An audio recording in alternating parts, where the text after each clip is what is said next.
আবার চলে আসি আমার বিয়ের নতুন একটা গল্প নিয়ে। কি বলো তো, সবাই নিশ্চয় আন্দাজ করতেই পারছো। হ্যাঁ, বিয়ের অন্যান্য গুরুত্বপূর্ণ জিনিসগুলির মধ্যে বিয়ের কার্ডটাও কিন্তু অন্যতম, তাই না বলো? সবই যখন হাতে তৈরি করছি, তো এটাই কেন বাকি থাকে? তবে তোমরা সকলেই শুনেছো বিয়ের সময় আমার হাতে সময় কম ছিল, তাই মেকিং ভিডিও বানানো হয়নি। কেননা ভিডিও বানাতে গেলে সেখানে অনেকটাই সময় চলে যায়। মাত্র 3-4 ঘন্টা টাইম নিয়ে এটা আমি বানাতে বসে গিয়েছিলাম। তখনই আইডিয়াগুলো মাথায় আসছিল, যেমন পেরেছি তেমনই করেছি, একটু তাড়াহুড়ো করে।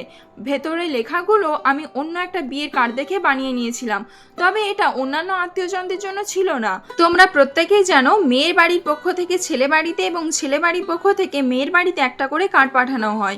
এটা ছিল আমাদের বাড়ির পক্ষ থেকে। তোমরা যদি কেউ আন্দাজ করতে পারো এটা আমি কিসের ওপর বানিয়েছি, তোমরা কমেন্ট করে অবশ্যই জানিও। তখন এতটাই সময় কম ছিল যে এই ফটোশ্যুট এবং ভিডিও শ্যুটগুলো আমাকে শ্বশুরবাড়িতে এসেই করতে হয়েছে।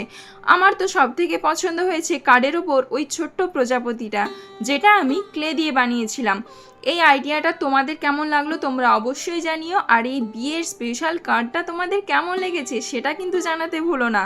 আর বিয়ের অন্যান্য জিনিসের ভিডিও খুব তাড়াতাড়ি আসতে চলেছে, তবে তোমাদেরকে জানিয়ে রাখি বিয়ের কুলো, গাছকৌটো, পিঁড়ি, তত্ত্বসূচি, অন্যান্য যাবতীয় জিনিসে অর্ডার নেওয়া স্টার্ট হয়েছে। তোমরা স্ক্রিনে দেওয়া নাম্বারে আমার সাথে যোগাযোগ করো। এখন এতটুকুই, আসবো আবার নতুন কোনো ভিডিও নিয়ে।